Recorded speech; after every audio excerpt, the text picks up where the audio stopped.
Dans cette capsule, je vous en dirai un peu plus à propos de l'UEDN. L'Union a été fondée en 1966.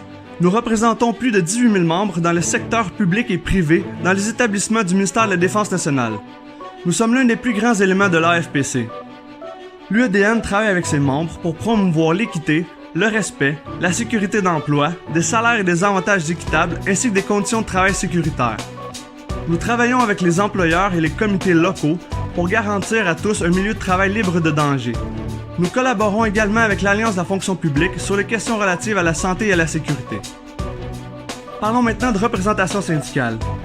Les délégués suivent une formation sur le processus de règlement des griefs de manière à être en mesure de nous représenter lorsqu'une consultation ne suffit pas.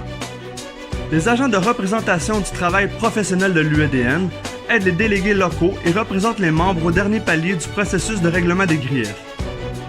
Nous employons des spécialistes pour nous conseiller et nous représenter sur des questions relatives à la classification. L'Union emploie aussi un membre du barreau qui offre des conseils et nous représente auprès du tribunal de la dotation de la fonction publique, le TDFP. Nous devons prendre conscience que nous constituons le syndicat. La structure a pour vocation de promouvoir notre participation active. Notre syndicat est une sorte de pyramide inversée. Ce sont les membres de la section locale qui dirigent l'organisation et non l'inverse.